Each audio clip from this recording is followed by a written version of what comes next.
on peut considérer qu'il y a le terroir au sens large, c'est-à-dire cet espace du vignoble alsacien.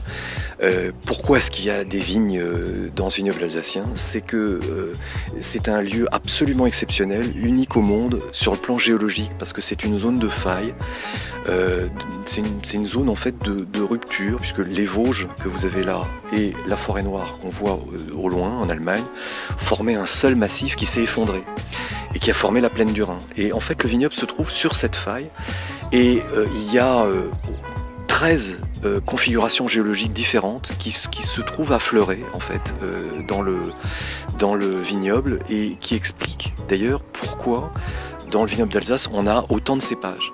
C'est parce que ces cépages permettaient aux vignerons de s'adapter aux dominantes géologiques extrêmement morcelées du vignoble. Donc les cépages, si célèbres en Alsace, Riesling, Pinot Gris, Gewürztraminer, sont une réponse à cette diversité géologique.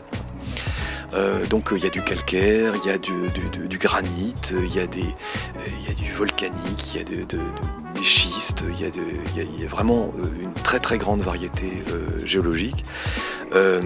Et chacune de ces compositions géologiques donne des caractères assez marqués qui donnent leur empreinte au vin. Donc,